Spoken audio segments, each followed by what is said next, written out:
This might surprise you, but some Mobile County Sheriff deputies only work to get tennis balls and other toys.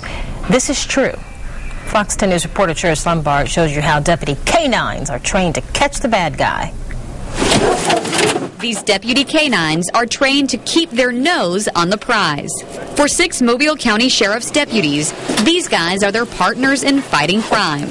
And just like their human halves, they too must be trained to do that. The reason being is they get complacent, and the criminal element's always trying to change the game. They're always trying to come up with a way to outsmart the dog or outsmart us in finding the element. But it would be pretty hard to outsmart Oxy here. Oxy's partner, Deputy Jason Gifford, says Oxy's always ready to nab a bad guy. So we put him to the test.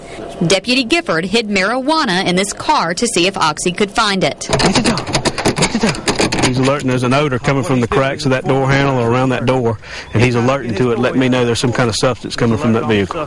Whether it be searching for the bad guy, looking for narcotics, or finding a missing child, these guys are trained to do it all for one thing. The drive is to find that toy. They have 2 things to do: make me happy, the owner happy, and find the substance. For them to find the substance, I'm going to reward them with their toy. That's why you see Deputy Gifford throwing the toy against the car. Training starts while the dogs are puppies. Toys are saturated with certain odors, such as marijuana. We'll throw their toy with them constantly, so they get used to smelling and seeing. So that's why they're trying to find that toy, is because they smell that, well, that's possibly my toy. They're able to distinguish each odor with the toy. That kind of blends, puts it together as one, all odors to one toy. See what I'm saying? So that's why they're able to work multiple odors like that. The canines also use their noses to track people. Every human creates cells, and them cells, kind of like dandruff, fall off and stick to the ground. Well, they ferment. When ground disturbance, when he disturbs the ground, they're sticking there and they're fermenting, and that's what he's smelling. When he's casting back and forth, that odor's traveling on the ground, is locking, and he's just keeping his nose on it. After a hard day's work, each dog goes home with his partner. Just like every other deputy puts on a uniform. They're one of the team just like everybody else. They're our family, just like our kids or anything else.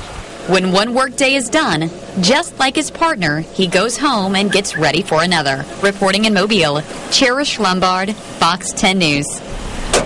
A deputy has to be on a waiting list and interviewed several times before he or she gets a canine. Each canine usually works with his deputy for up to 10 years, depending on health.